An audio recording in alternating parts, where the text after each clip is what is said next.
Another huge risk is a lot of times we're afraid to fail. We're afraid to do something and fail. Mm-hmm. Failure for me is market research. Mm-hmm. Failure is what works, what doesn't work, what could work, what I need to change, what I need to do.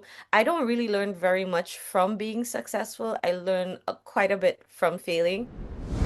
It's okay if you don't have things figured out. And I think as a business owner, as a founder as well, that is one of the things that I have to remember when things don't go my way, that it's Mm. okay. It's Yes. not the end of the world. It's okay.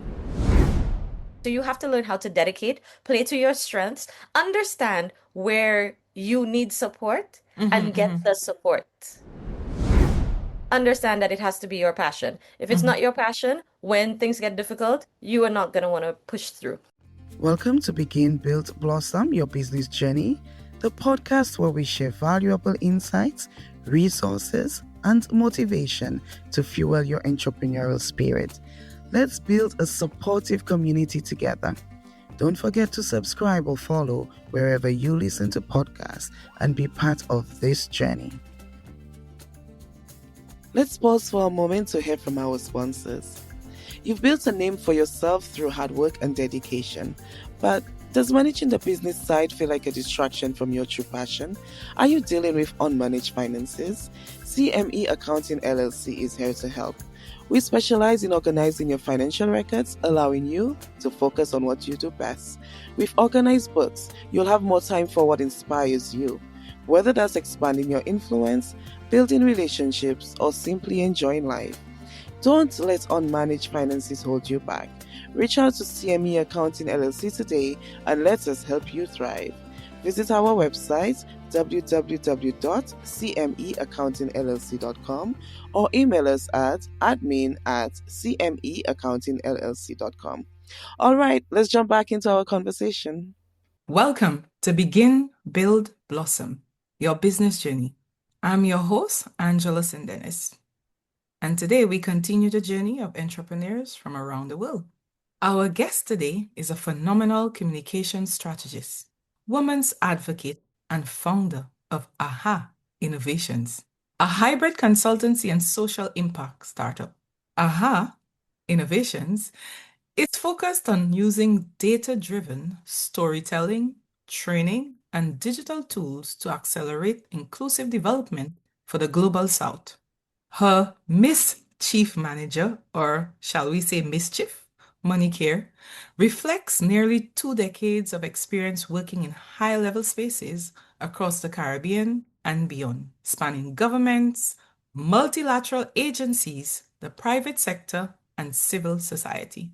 Our guest is none other than Miss Alisha Ally. A former journalist, Alisha has helped craft reform-minded communications and engagement strategies for organizations such as UN Women, the World Bank, Global Affairs Canada, the Organization of Eastern Caribbean States, and the Foreign Commonwealth and Development Office of the UK, FCDO. She served as head of marketing and communications at Silicon Valley's Draper University, built public diplomacy initiatives in Saint Lucia and across the Caribbean, Canada, and the United Kingdom, and has produced policy advocacy films viewed by ministers, donors, and grassroots audiences around the world. Alicia integrates academic research on the United Nations Sustainable Development Goals into her practice. Whether hosting a summit, designing an innovation roadmap, or producing an impactful documentary, Alisha Ally blends strategic vision with hands-on expertise to inspire others to begin, build, and blossom in their own journeys. Welcome to Begin, Build, Blossom, Alicia. Thank you, Angela. It's wonderful, wonderful to be here. Yeah, it's really great. I mean, our audience may not know, Alicia and I have known each other for our sons are 13, so we could say about 13 Yes. years. Yes, from a distance, and we have a very good mutual friend as well. So I'm really excited to welcome you to the podcast and to use this platform to share your journey, your experiences, and to see how we can inspire and motivate others from our beautiful island of St. Lucia, the Caribbean, and the rest of the world.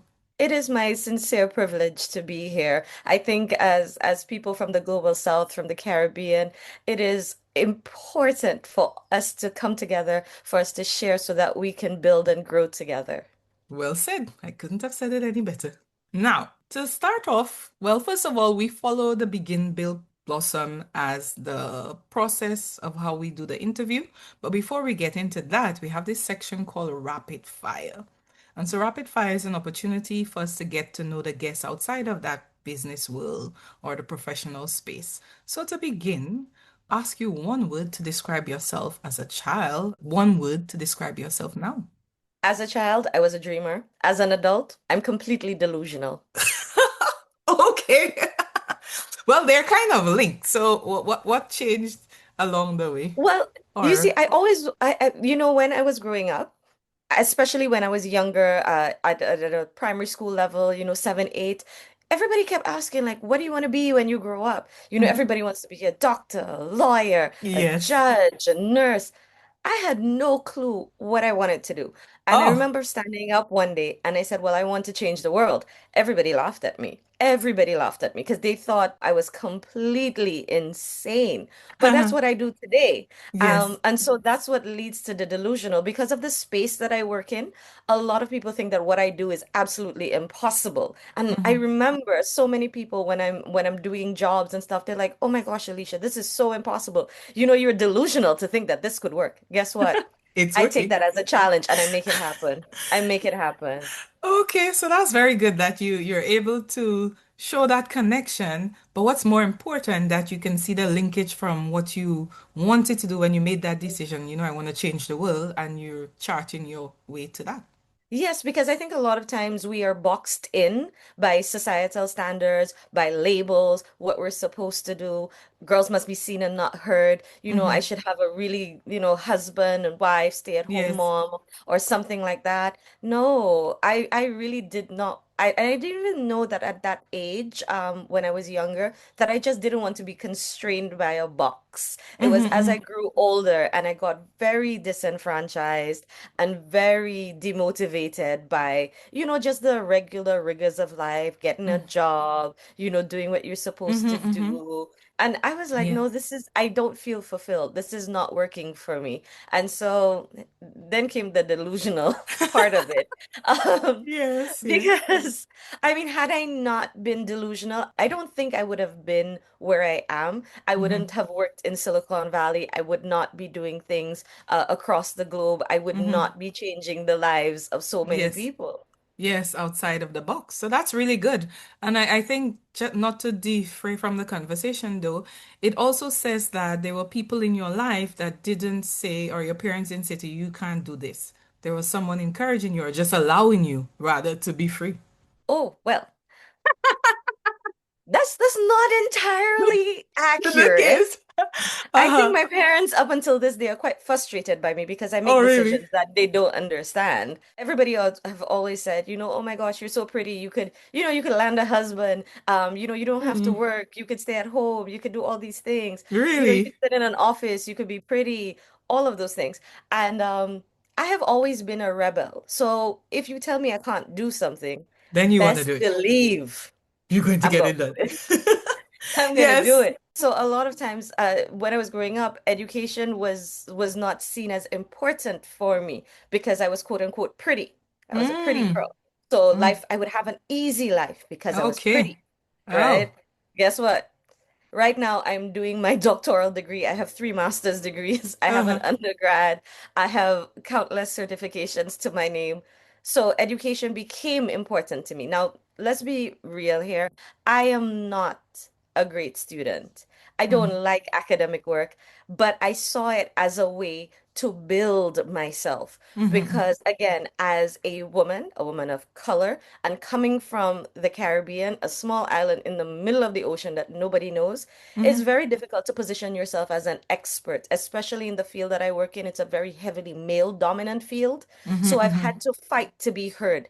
I mean, there would be other people who come with less qualifications, but because they're a man or they're louder than me or they've been working in a position mhm. longer, all of a sudden my thoughts, my ideas, my contributions are being belittled or thrown off Mhm. to the side. Because you're a So woman. exactly. And so I had to ensure that I rebelled. And again, that's where And the here you delusion are came in today. because at every step of the way, people are like, "Are you serious? Are you doing this? Are you insane? Like, what is Yes, wrong yes, with you? Like, yes. how could you think you could do this?" Guess what? Mhm. I can and I did. There you go. There you go. And that's why I had it added the caveat that maybe, not necessarily support, but allowed you to do it in a way because they couldn't stop. So it's just get it done. Yeah, they You've kind done of just stuff. had to go along with it. And I think again, the mischief manager, Monica, comes from that Mm-hmm. because I've always been told I've been causing mischief. So Mm-hmm. anytime you go against the grain, you're causing mischief. And Mm-hmm. because of the work that I do, changing people's behavior, their mindsets on certain things, I've always been told I'm causing mischief. I remember this one time, I was running a gender-based violence campaign, promoting awareness and trying to get people to recognize the signs of gender-based violence. Because especially in the Caribbean, we have this thing, if he don't hit me, he don't love me, right?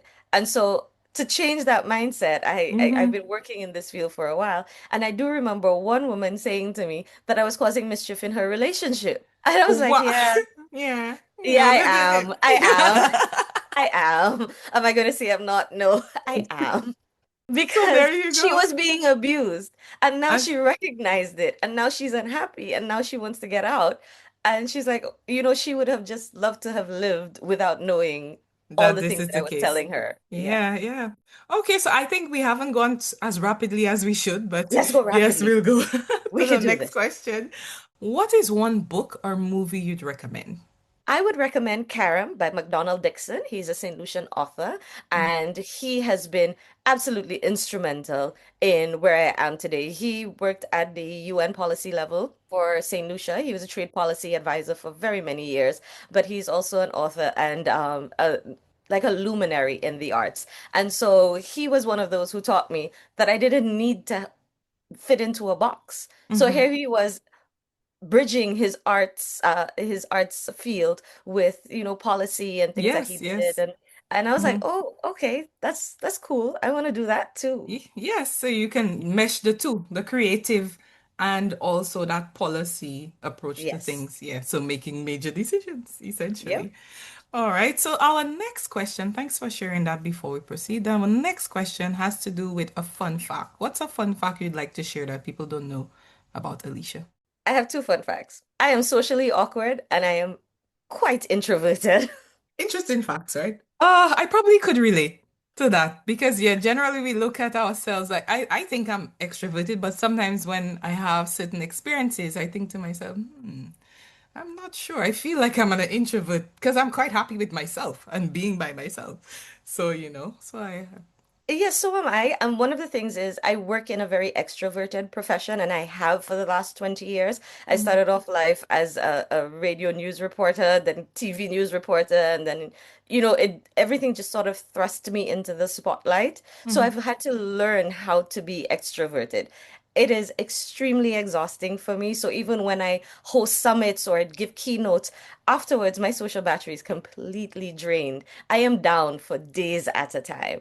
And as well, when I go into professional spaces, everybody sees me as the social butterfly. I am so socially awkward. I am just trying, like everybody To else, keep up. to just, yes. I mean, I pull it off really well, but those are my two fun facts. Okay, all right, great. Thanks for sharing that. Now, if there was a place in the world that you could visit right now, where would that be and why? There are so many places that I've been to. There are so many wonderful people that I've met all over the world, but I definitely want to visit Luxembourg. I have a good Mm. friend of mine who is in Luxembourg, and I think just their entire societal system is something that we don't talk about a lot because my friend, she speaks like six or seven languages, and it's something that's Oh, taught at wow. school. And her curriculum was just absolutely mind-blowing because she got to do martial arts and Oh, music wow. and everything. And she's so well-rounded, and I love that for her. And I think Luxembourg is a very, small country, quiet, and they don't talk about the progress that they've made as a people, as a society. And so that's something that I would love to see up close. I just haven't made the time to go as yet. Okay, so we know something is on the bucket list. Yes.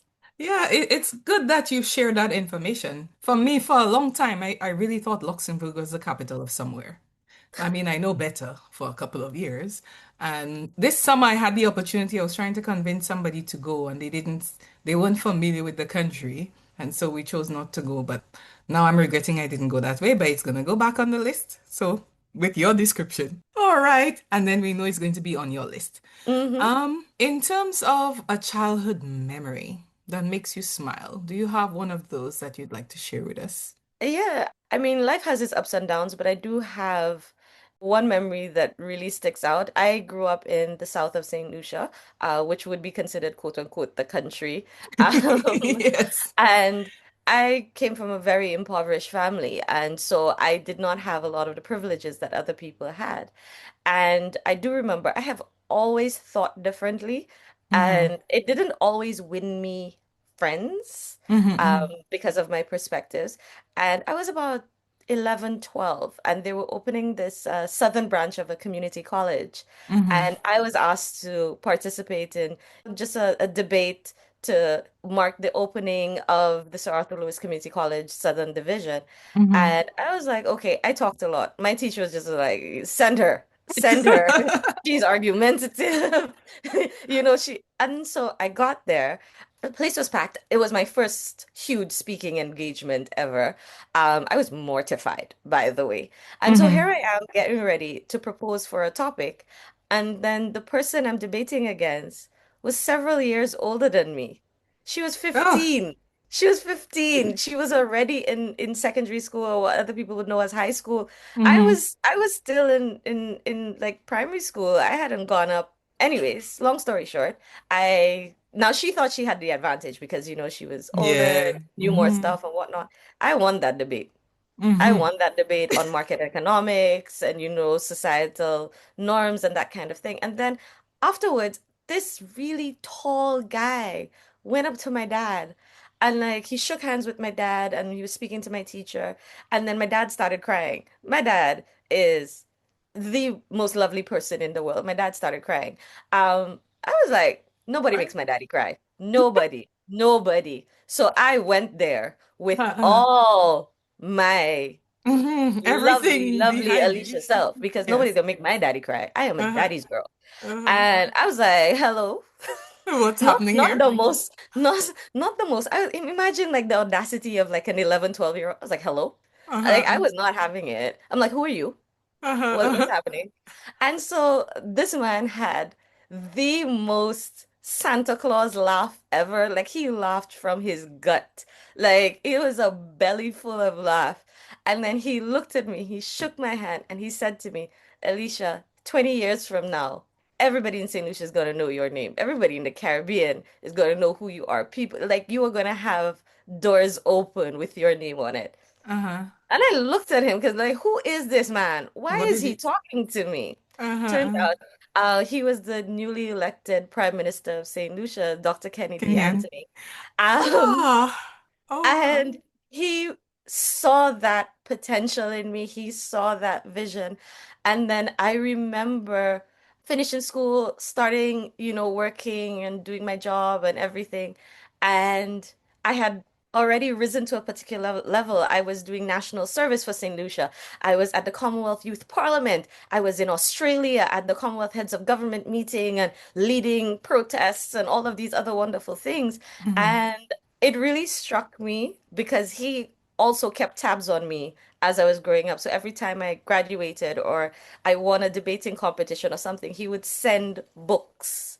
He would Okay. send me books as reward because remember, I came from an impoverished background. And Mm-hmm. so he allowed me to read and expand my scope of reference.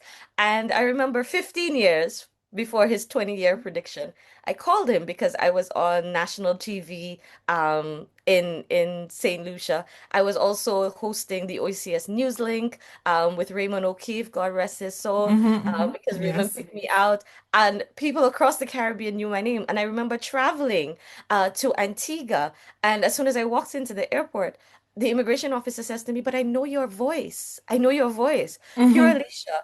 And I was completely blown away because Mm-hmm. Antigua is several islands away from Saint Lucia. And the fact that this person recognized my voice, Mm-hmm. and Mm-hmm. it was mind-blowing to me. And then I went to St. Vincent and the same thing happened. And I was so blown away. So I called him up and I said, Doc, you're a little wrong with your prediction. It didn't take me 20 years. You did it a bit earlier, I 5 did a years to be little bit precise. earlier. He said to me, you know what the worst thing he said to me? He said to me, you haven't reached the top yet. So don't be so confident. You still have a ways to go. And then look at where I am today. Yes, he spoke it into existence. Yeah, so he was that was a Mm-hmm. childhood memory that really stuck with me, and that's why it's important to speak life into our children. Mm-hmm. Yes, we're supposed to correct them and we're supposed to give them rules and boundaries, but it's Mm-hmm. also important to inspire and motivate them because a lot Correct. of times, and Dr. Anthony is not the only one, there were so many people who saw the potential in me and really pushed me to greatness. In fact, they dragged me, kicking and screaming because I rebelled quite a bit. Uh-huh, And uh-huh. I love the fact that they stuck with me. Mm-hmm. And I mean, they saw where I could be. Mm-hmm. I don't think any of them imagined I would be where I am today. And I don't know where I will be in 5, 10, 15 years, that Mm-hmm. sort of thing. Yeah. So that's Okay. a childhood memory that I really cherish. Well, thank you for sharing that. That encompasses, I think, a lot of what we would have probably captured in the sections that are coming up. So we've gotten a little bit of a head start in an interesting way. So thanks for that. Now we're going to get into the business side of things, just learning a bit about how you got started. So you have an interesting business name, Aha Innovations. So first tell us the inspiration behind the name and what is it exactly that you do in business? All right, fantastic. So it's a double meaning. My name is Alisha Ally. My middle name starts with H. So the business is actually named after me, Alisha Ally Innovations. But what I do, I create those aha eureka moments Mm-hmm. for people. What the business does is we turn complex policy agendas into storytelling for action. Mm-hmm. Because a lot of times when we talk about policies, they're highly technical. And then, especially in the Caribbean, we have a lot of Mm-hmm. failed projects, projects that don't meet their goals. We're pumping Yes, all of this funding into development, and people are correct. wondering, why is this not succeeding? It's because the demographics that you're trying to reach don't understand what you're doing. Correct. Yes. Right. So what I do is I help bridge that gap. I help bridge that gap. So I turn all of the technical jargon into things that impact people on the ground and Mm-hmm. things that can resonate with them in a very storytelling type of way. Because as Caribbean people, as West Indian people, Mm-hmm. We we like a love our story. storytelling. Yes. Like even with this interview, you Yes. notice we are Yes. out here telling stories. That's That right. is how we communicate. Mm-hmm. And that is what I do. So I started doing it really and truly. The business started in 2023.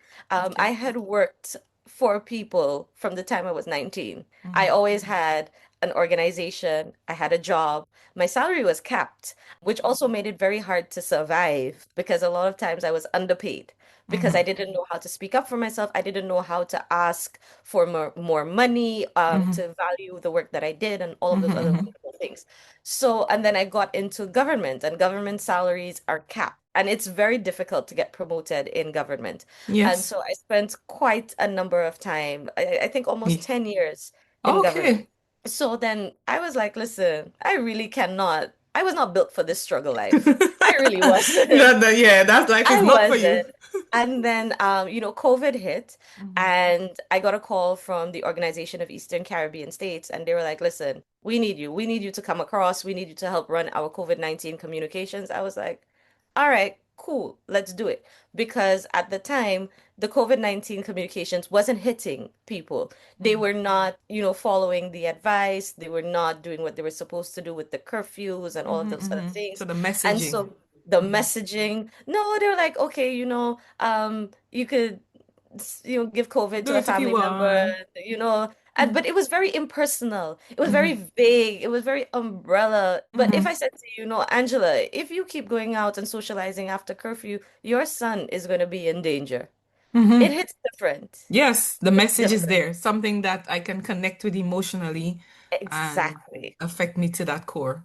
Right. And so I went up to OCS and I was doing that. And then my portfolio expanded quite significantly. So it moved beyond COVID-19. I started working in trade and regional integration, etc. Because a lot of people don't know that I am a technical specialist. As much as they see me for my communications work, I do have quite a bit of background across the 17 SDGs and I work in development. Development for me is not a theory, it's a lived reality because as I said earlier, I know what the struggles are of growing up impoverished without Mm-hmm. water, without electricity, limited educational activities, etc. So I know what to empathize with for Mm-hmm. people in the Caribbean. I know what it is to be a woman in the Caribbean. I know what it is to be a minority in the Caribbean, especially when you go outside. And Mm-hmm. so I really worked in that space. I loved working at the OECS Commission. The work that I did was quite impactful across the region. And I realized I could do more. But before I was able to do more, I got recruited to Silicon Valley, Yeah, San okay. Mateo. Mm. And I mean, it was absolutely, I was blindsided by it. And I said, you know what? Let me go do this because how Yes. often Do you do get you that get kind of offer? opportunity, Mm-hmm. and working for VC firm, a venture capital firm was eye-opening. So that added another dimension Mm-hmm. to my experience.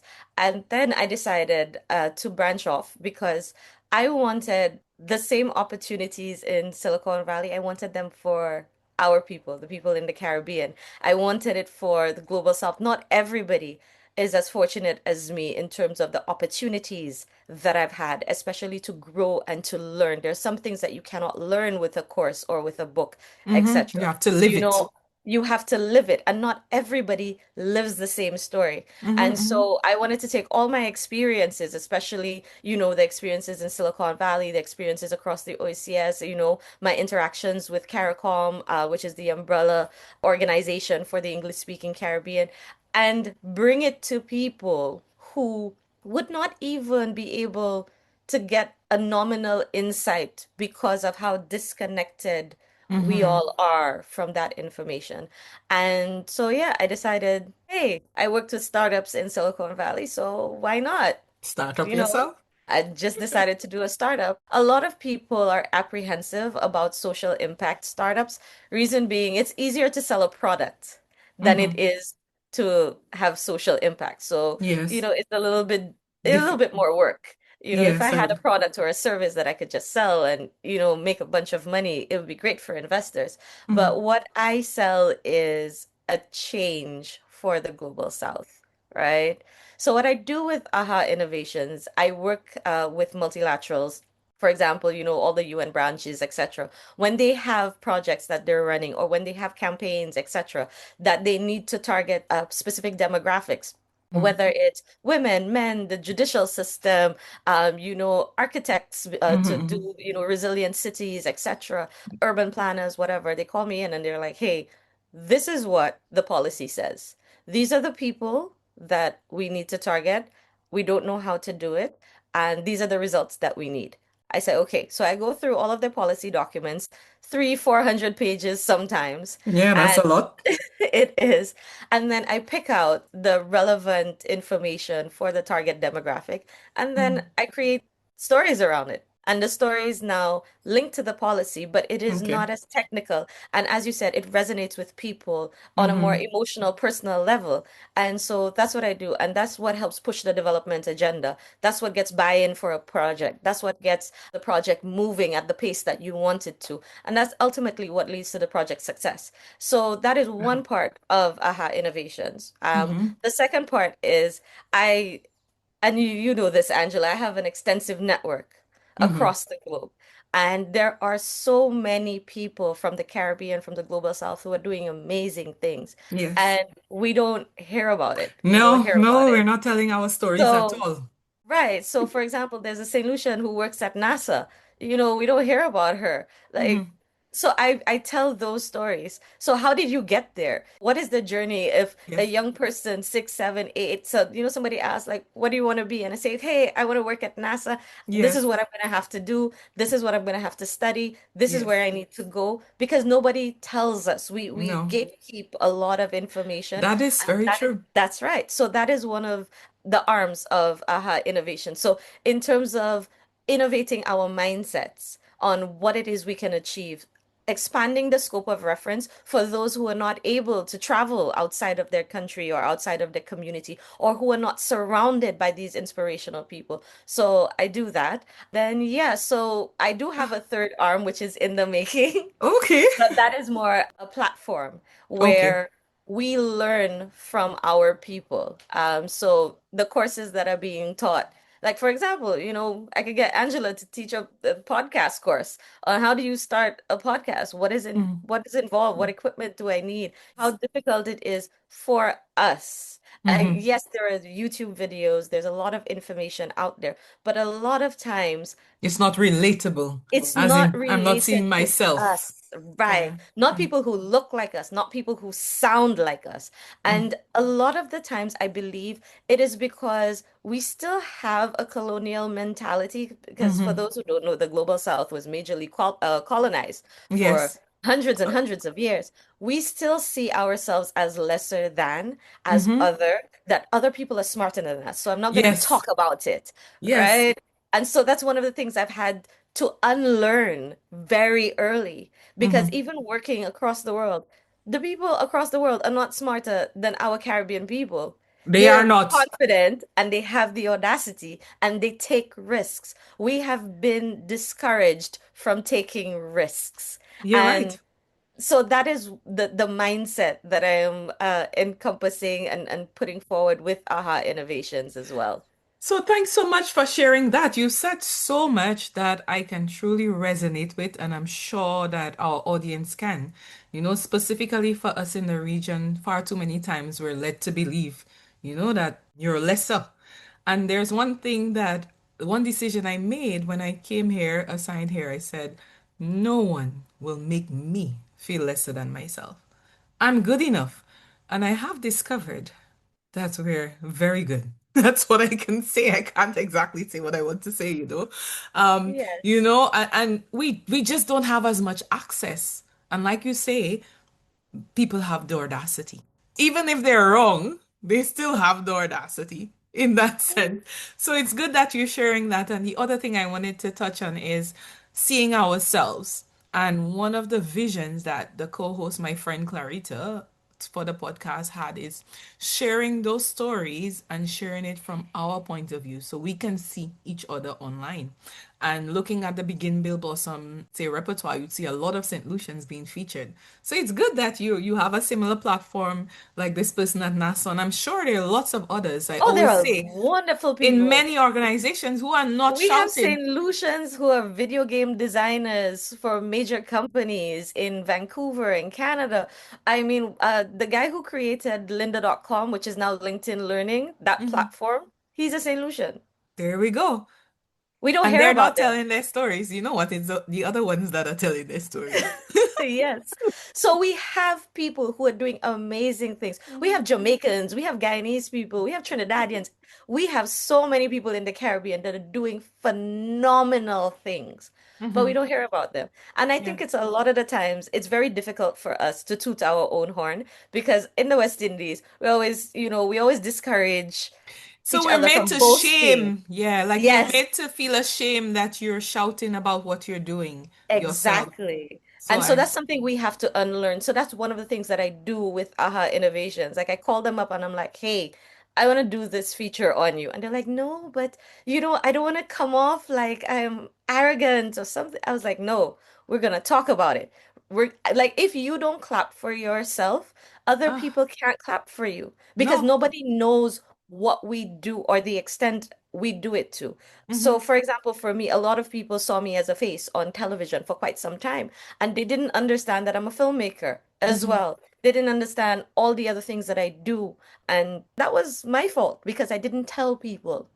I didn't Mm-hmm. want to seem too full of myself. I didn't Mm-hmm. want to seem standoffish or anything Mm-hmm. like that. And Mm-hmm. then eventually I'm like, no, You no. have to tell your I have story. all of these, people are allowing opportunities to slip past because they're Correct. afraid to Correct. stand on the mountaintop and shout Correct. about how amazing they are and the wonderful work that they're doing.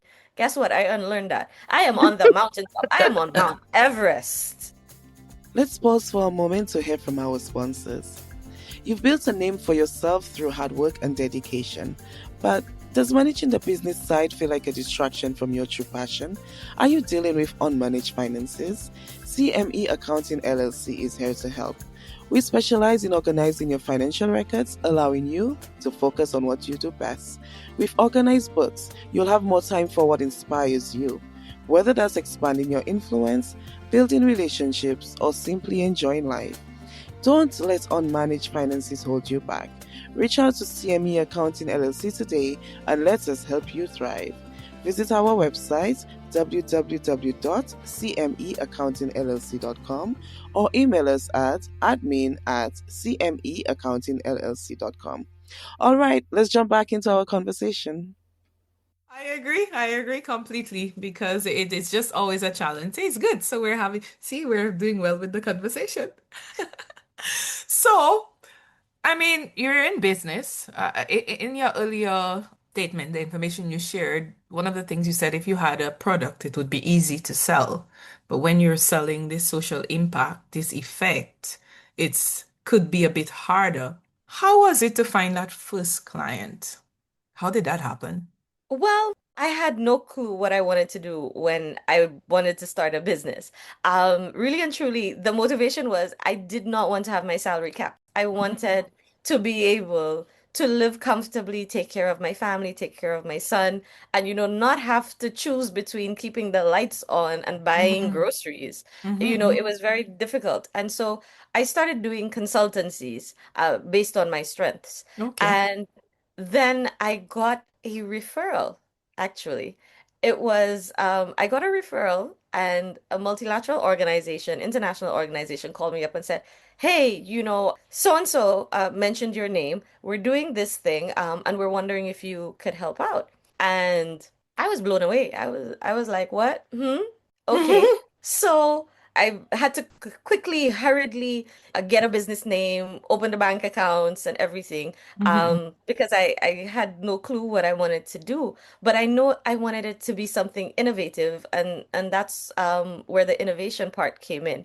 And then my son and I, we have a really close relationship, and I was trying to help him solve a problem. And then he just went like, aha, I got it. I was like, oh, there we got the name. Um, and so I had the referral from the first client. I did a really good job because they came back and they put me on retainer.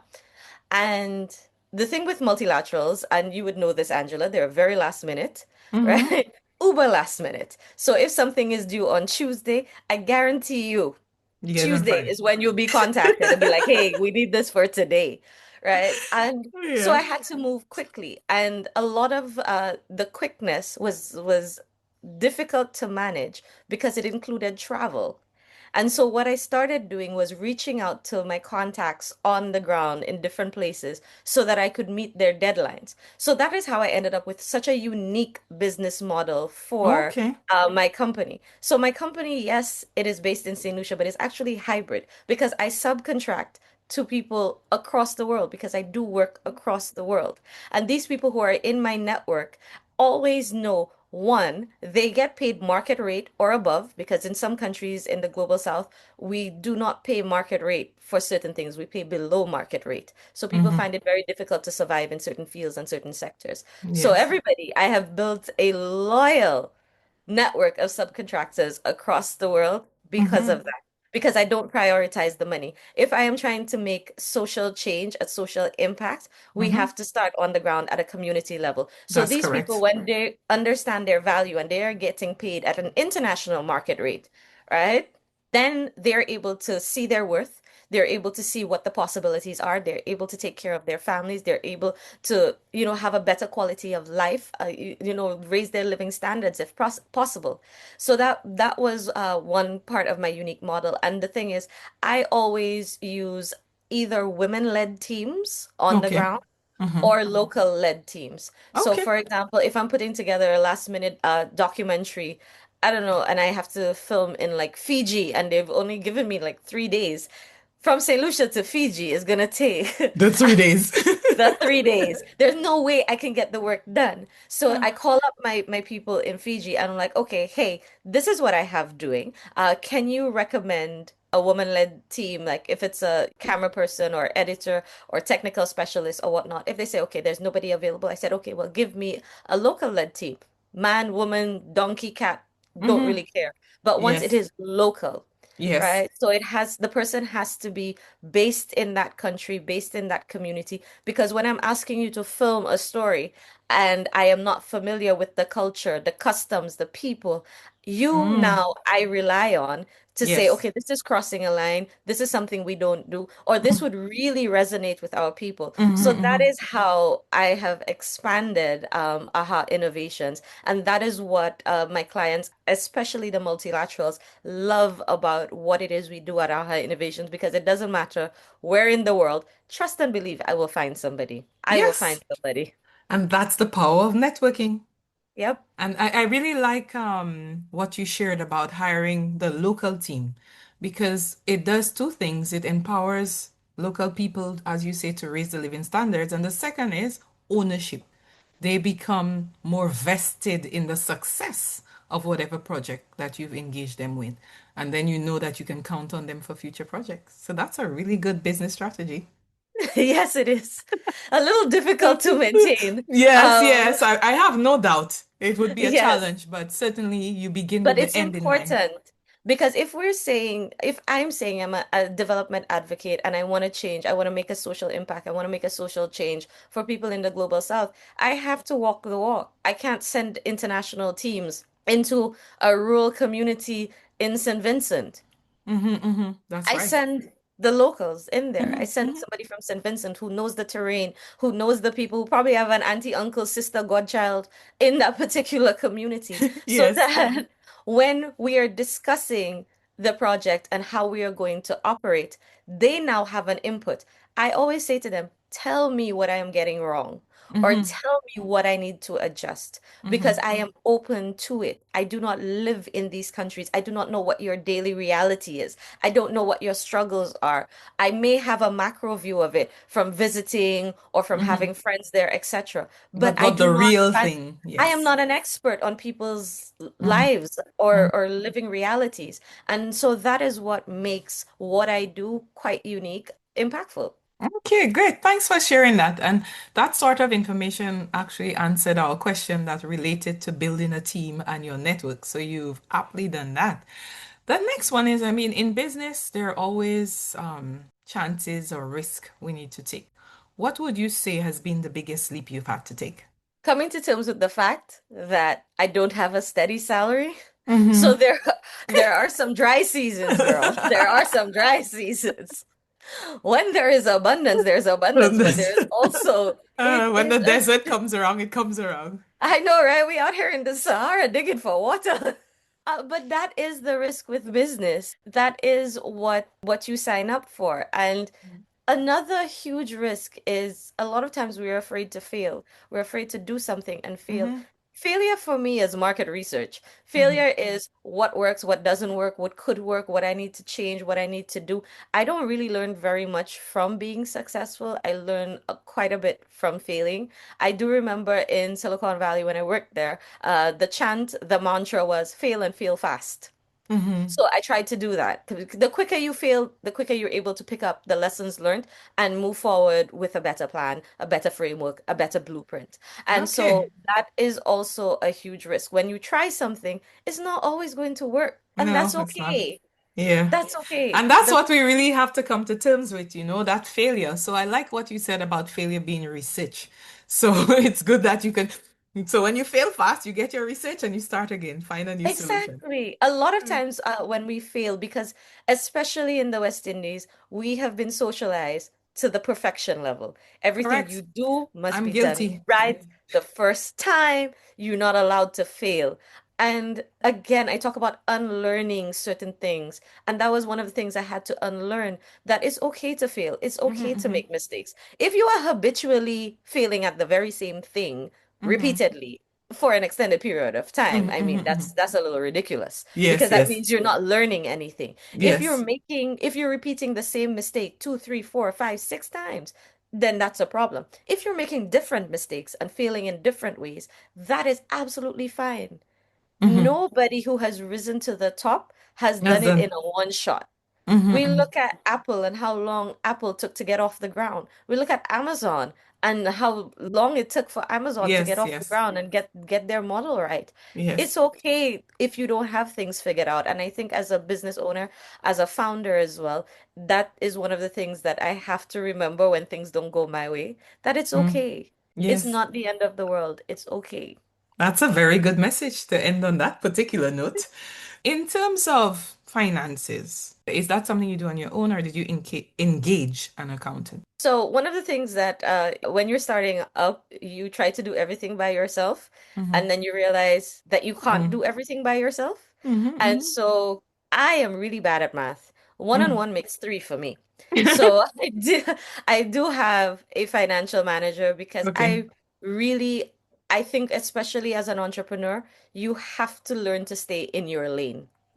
Play to Agreed. your strengths. Agreed. Play to your strengths. I am really good at networking and building bridges and filtering policy. I do those things. I am really great at team empowering and all Hmm the other wonderful things, all the HR things. Great. I cannot manage the finances, the projections, the fiscal, whatever, the whatever Yes, yes, the jargon that profit comes and with loss, finance. the I don't asset know how to statement. Yeah. deal with that. I don't. And so I had to admit, and it's not an area of weakness because a lot of times we see asking for help as a weakness. Like you should be able to do everything. You can't do everything at the same time. You are not going to be successful that way. So I've delegated. So for example, even like quite apart from finances, I do have a business manager as well. Because guess Okay. what? I am not inherently a business person. I was never taught how to be a business person. So Hmm I do need guidance on that as well. I do need guidance on managing my teams. I hmm am not an HR professional. I have people for that. And so you have to learn how to dedicate, play to your strengths, understand where you need support, and get hmm the support. Correct. Very correct. Oh my gosh, you said it so well. There was some time I was looking at a video. I can't remember who, if it was Dale Carnegie or Henry Ford of one, but it was one of those big, really successful business people from America. And his mantra was getting the best person to do the job. So the best lawyer, the best accountant, the best manager. And someone actually took him to court for that, saying that, he's not good at this and he's not good at that. And one of the things he brought out, I can't remember, I'm trying to rack my brain to think of who it was, but the message was, you don't have to be the best of it at that particular thing, but just identify who's best and identify that your limitations as the entrepreneur, Hmm. and the sky's the limit from that. So it's just really Exactly. solidifying it. Now, there's always that section you spoke about, the drought. It's not always blossoming, for want of a better word, but there are struggles that will ensue. Was Mhm. there ever a time that you wanted to give up and said, you know what, I think I should go back to doing whatever it is I was doing? Oh, girl, every day. Every day. I'm like, listen, this is stressful. Maybe I should just go back into a 9 to 5. Uh-huh. Like, Yeah. it is a thought that crosses my mind at least once a day. Like, why am I doing this? Mm, And then I remember why I'm doing it. I feel very fulfilled. I feel very purposeful. And so that's why you really, when you start a business, you have to understand fundamentally why you're starting that business. It has to be your passion.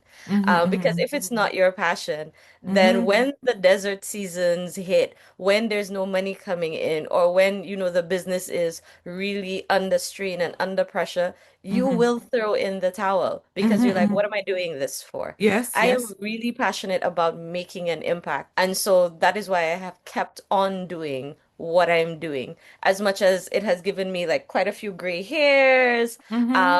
you It's know, giving you and wisdom, wisdom, wisdom. See, you have oh, that's what we're gonna call it? Okay, all right.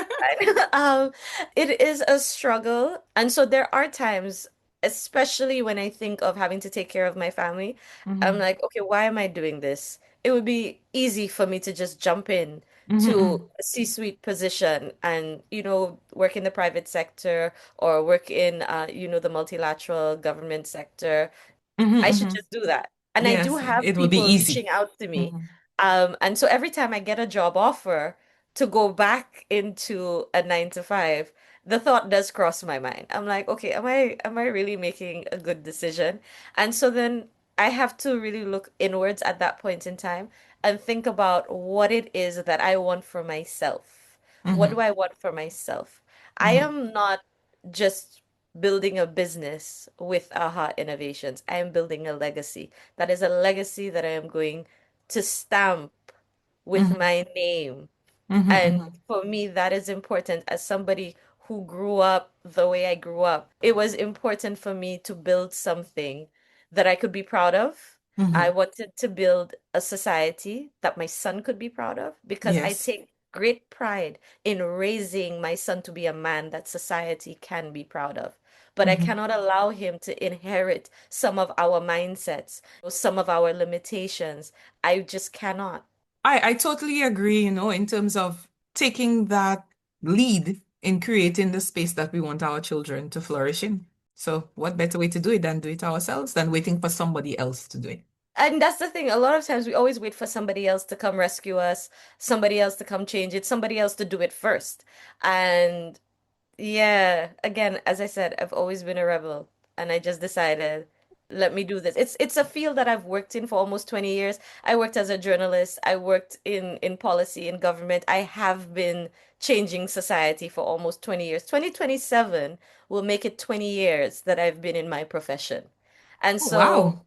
yes, yes, yes. Don't give away my age. I am still 25 plus VAT and shipping and handling and customs duties. And Okay? all the other things that we don't know about yet, right? The Yes, taxes. that's right. That's right. Okay. All So right. Thanks yeah, for sharing that. Very personal and very relatable. So, when we're in business, there is that need to balance family and that professional life. And you're a mom of a young man. So, how do you find time to balance? You're doing your doctoral degree, you're doing these various arms of your business. Tell us. balance is a myth. I'm very certain of that. We have to prioritize the priorities. Hmm. So when I show up for my son, I show up for him 100%, which means I don't show up for the I business agree. I 100%. totally agree. Agree. Right. I When I had to show butt up for, in. that's right. When I show up for the business and I'm showing up 100%, I really can't show up for everything else, Nope, right? you cannot. There have been times, like my son is a competitive swimmer. There have been times, and his coach and the people in the club, the swim club, will see me coming into the bleachers with my laptop and my cell phone so that I could hotspot my laptop because I have stuff to do. But I also have to be at the swim meet. And then I say Yes. to my son, I am here with you. When you Yes. are swimming, I I am will be here. the loudest voice. But until that moment, I have things that I need to do because Yes, you need yes. to eat and you Yes. want new shoes and you want this and you want Yes. that. And Mhm. so you really have to understand that it's not about balancing.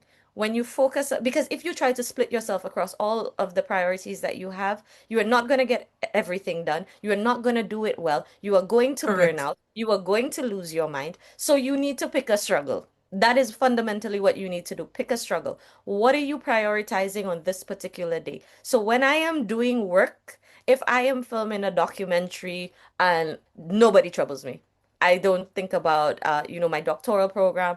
I check in with my son. I say, listen, if it's urgent, come to me. Until then, because you Mhm. know how children are. Mommy, mommy, mommy, mommy. Every little thing, And the everything. one time you don't need the disruption is when they have everything. All the time you were free. They have Exactly. nothing to tell you. There we go. And so my son is 13. He's always, mommy, mommy, mommy, mommy. I was like, oh my gosh, no. And he knows I have time blocks. So I work in time blocks. Mm-hmm. So even when he comes from school, and I have to help him with homework, I help him with the homework. When I'm helping with the homework, I cannot balance anything Doing anything else. else? I Yeah. don't respond to work emails. I don't engage with anybody because I have to To keep that focus. laser focus because I Mm-hmm. have to show up.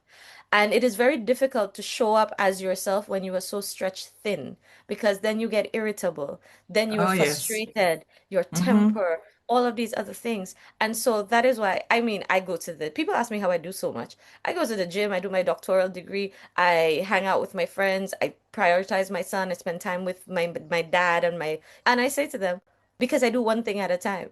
I do Yes. one thing at a time. And when you're So there, you're in the moment with them. exactly. Mm-hmm. Because a lot of times, especially as entrepreneurs, we tend to feel demotivated and frustrated and depressed because things are not going our way. We cannot balance everything. It is very difficult for us, especially women entrepreneurs, to show up for spouses and to do the housework and all of the other things and still manage the business. You have to understand that you cannot do everything at the same time. And that is what leadership is. As an entrepreneur, as a person driving your business, you are a leader. You're a leader at Yes, home, you are correct. a leader in your business. Correct. You need to treat it Mm-hmm. as such. So Mm-hmm. you need to now have your agenda and say, okay, you know what? So Sundays, I don't do work on a Sunday. I don't do school on a Sunday. Sunday is my son and I, that's our day. That's We good. veg out on the couch. We eat complete nonsense. We go on adventures. We Uh-huh. talk each other's ear off. Mm-hmm, mm-hmm. We watch anime. Sometimes we just spend the entire day binge watching a series. That's our day. That is what Yes. we do. That is not the day I hang out with my friends. That is not the day I go to parties. That is not the day I'm Mm-hmm. doing anything. If I have an urgent deadline for the Monday, I say Mm-hmm. to him, okay, Sunday, this is what I'm going to work on a Sunday, right? In the rare occasions that I do. However, I'm going to prioritize another day. Yes, to do the So same things. yeah, so we do it. And it doesn't necessarily, mean that you are unfit or not a great person. It just means that you are a person and you need to take care of yourself first. So I go to the gym. I have my little beauty days. So Mm-hmm. Friday nights are my beauty days. So Ooh, Friday nights I put you're on so my organized. listen, it's not listen, it is not as organized as I make it seem. It is not because life is chaotic, especially Mm-hmm. when I'm traveling. Life is chaotic, Mm-hmm. right? Because even when I travel, I still spend time with my son every morning and every evening. And he Mm-hmm. knows this. And the problem with 13-year-old boys are they are so emotional about their mothers. So if I don't Yeah. call him or text him or voice note him in the morning, he's like, Mommy, what kind of behavior is this? Well, You yours haven't is called quite, me. my mind, I don't know. When he was younger, he was more interested. But though, if a few days pass, he might think, what's going on here? Mm, Kind of no. thing. No, Mine yours needs is, to hear from me twice a day when I am traveling. And he cannot function if he ah, and I are in a disagreement. oh, So really? Okay. when we have our arguments and he's like, "Okay, are you done being upset at me now? Can I get a hug?" I'll be like, "No, get away. Personality is very Get different. away." You know, um, Okay, that's so good. yeah, it is about understanding your situation and what it is you need. Because Hmm. I come from a space where I tried to do everything at the same time. I tried to be Hmm. everything to everybody at the same Yes. time. And I got really sick. I mean, I was burnt out. My doctors were screaming at me. It was a critical situation. I was in a hospital, Oh, wow. connected to You were really IV drip. doing. Yeah, because I was trying to do everything. I was trying to, they always tell women, "Oh, you could do anything that you No, you want. You could cannot. have everything," you Ah. know, but nobody talks about the cost of that. Hmm. Um, Correct. and so when I understood what the cost was, I said, "Okay, you know what? I do need to prioritize myself." And that is when my doctor said to me, she said, "You need to be selfish." A lot of times, selfish has a negative connotation. That is so true. But when we are not selfish, we burn out. when we don't put ourselves first and take care of ourselves, eat properly, make sure you're in a good mental space, take those mental days. Because I also, that's what took me so long to get my business on the trajectory that I wanted it to, because I never had time to really sit down and think about what it could be or what I wanted to do, because I was always moving and moving and moving and going and doing and trying to have everything. And so once I slowed down and understood that I am not Superwoman, I cannot do everything at the same time. Mm-hmm, mm-hmm, It allowed me the space to be a better business owner, to be a better founder, to be a better mother, to be a better daughter, to be a better friend. mm-hmm. And very thankful for the low maintenance people in my life who don't hear from me forever. And then when, we When you get do a call WhatsApp you, message or a yeah, call or you see in person, it's like no time has passed. Because yes. again, you need that support system around you. Because especially when I got sick, I had that support system. Those low maintenance friends, everybody pitched in. Everybody pitched in. So who took on my son's homework? Who took on dropping him to school and picking him up? Who took on just like coming to take care of me at the hospital or at home when I was released from the hospital? That Mm-hmm, is important. You need that support system because on your entrepreneurial journey, it is very important to understand that you will not be successful on your own. You are not all knowing. You do not have expertise in every field that you need for mm-hmm, that particular business that you have or you want to have. So you need to have a solid team, a solid support system. So as much as I'm a filmmaker, I have a director of photography. Once I put together what my vision is for the framework or whatnot, mm-hmm. I hand it off to him and I'm like, listen, I trust you. You You friend. understand my crazy, Mm. like, which is what it is, my Yes, delusional yes. crazy. This is the Yes. vision for what it is that I want to do. And Uh-huh, then yeah, yes. he takes it, he runs with it. If he has questions, he's gonna call me. He'll be like, hey, you said to do this, but I'm not really getting it. Like, what exactly? Is it I that you don't mean? have to Let's translate. micromanage. Right. Yes. I don't have to micromanage every aspect of my business. So even when I go do my speaking engagements overseas or whatnot, I have people that I can count on to ensure Mm-hmm, that things get running, but it mm-hmm. is a trusted team. I have a trusted team. And they, listen, I'm putting my hand in fire for them. They better not make me eat my words, okay? I trust my team to just run with things, right? And that Yes. is, it was very difficult for me to step back and take that umbrella approach because that's my baby, that's my business. This is, I built this from scratch. I Yes. conceptualized it. I put my Yes, blood, sweat, yes. and tears. I want to make sure that Mm-hmm. I know everything that's going on. But then Okay. you have to really realize as an entrepreneur that you need to trust your team, Yes. allow them to fail. If it's a critical failure, get rid of that person, replace. Right? You need to give, Yeah, you you have need to to have recognize when there's a need for change. exactly. And so that is also what has helped me to quote unquote have that balance. There's no Yes, balance. There's I no agree. balance. There's none. There's none. Something has to suffer when you Hmm. focus on the other. And I always say that even as a professional, not just in entrepreneurship, because I could remember a time last year I was doing something at work. It took a couple of months and oh well, maybe I mean he was suffering. But he didn't let me know it, but I could tell I'm coming home late, I'm leaving early. So it's just to agree with you, whether you're working or in business, it's the same. There is no balance. It's just making the decision what you will do at that time and what you will not do at that time. And then determine, I accept what the consequences are for leaving this behind and focusing. And family is always important. Yes, and that's why it's important to communicate because Hmm. sometimes I get That really correct. into my projects and Hmm. then my son will come to me and he said, Mommy, you haven't spent any time with me in 4 days. And some because the 4 days have passed so quickly because I am so engrossed in what I'm doing. And then I say, okay, all right, you know what? Give me the rest of today. Tomorrow, all yours. Hmm. All yours. But Hmm. he communicates with me when he feels left behind or Hmm. ignored, etc. And even with my team, when my team is feeling demotivated, like we're trying to do something and, really and truly it's not working out, and they come to me and they say, listen, this is not working out. I say, Mm-hmm. okay, great. Let us figure out how it's going to work. What Mm-hmm. do we need to make it work? Who do we need to bring on board? Or who do we need to reach out to, etc. It's about communicating. And a lot of times we don't communicate well because emotionally we are not intelligent enough to communicate. Because we think when we communicate about the things that we need or the help that we need, we're all of a sudden we're weak or we're not as smart as we pretend to be, or people are going to look at us Mm-hmm. differently. Mm-hmm.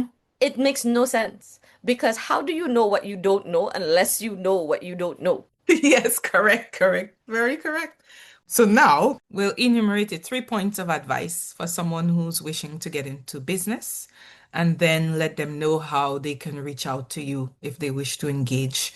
And you also have the opportunity, if you wish to offer maybe 30 minutes consultation or conversation with you or your team. So, All right, so you want 3 points. I don't think it'll take me 2 minutes. So the first thing, if you're going to start a business or you're in business, understand that it has to be your passion. If it's mhm. not your passion, when things get difficult, you are not going to want to push through. The second thing is get a team. You don't know everything. Get a team. The third thing is remember that you're human. You have to remember that all the time. And Mhm, so mhm. if you are going to fail, you are going to make mistakes, give yourself grace, give your team grace, and you really need to be able to show up as your best self. So put yourself first. And when I say that, I don't mean to be a horrible person to everybody around you. What I Yes, mean is take yes. care of yourself. Your mindset is very important. Your mindset is critical to your business, to your business Mhm. growth, to your business success. And if you are not in the right frame of mind or you don't have the right mentality, your business is not going to succeed, no matter how brilliant it is. And if you do want to get in contact with me, reach out to me on LinkedIn. You can find me at my name, Alisha Ally, and I would be very happy to have a chat with you when I Oh, can, when I prioritize, when I block off the time. okay, I great. had to Thank add you. that little piece in there. Yes, of course. Because next thing you send a message, they send a message and you don't respond and they're saying, but she said in her podcast, in her Exactly. interview that you A can lot of respond. people reach out to me on LinkedIn, by email, whatever, and they're always like, I try to respond in 2 business days. It's not always possible, especially when I have travel days or speaking engagements, and Yes. then the messages pile up. And I do the thing which I have been trying to change. I answer messages from the top down, so from the newest Yes. to So you oldest. lose. So Yeah. the older ones take a longer time to get respond to, but I am working on it. I promise I'll do better. Okay, all right, wonderful. So Alicia, this has been a very insightful conversation. You shared a lot on your journey and even in the whole being a mother as well. It was good to relate and that conversation about balance, and making time for our children, even in business, in our professional life. So thank you for sharing that. Thank you. I can't thank you enough for accepting the invitation to come on the podcast. And so perhaps in future we'll have another conversation and we can also maybe form a partnership as well. In Happy to do so because that's how we rise as a people. We rise together. That's right. Together. That's right. All right. So this has been Begin, Build, Blossom Your Business Journey.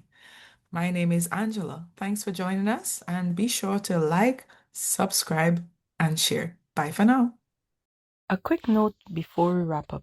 The insights and experiences shared by our guests are their own. We love creating space for real conversations about business and growth, and everyone's journey is unique. Therefore, this podcast is for informational and inspirational purposes only. It is not meant to replace legal, financial, or other professional advice.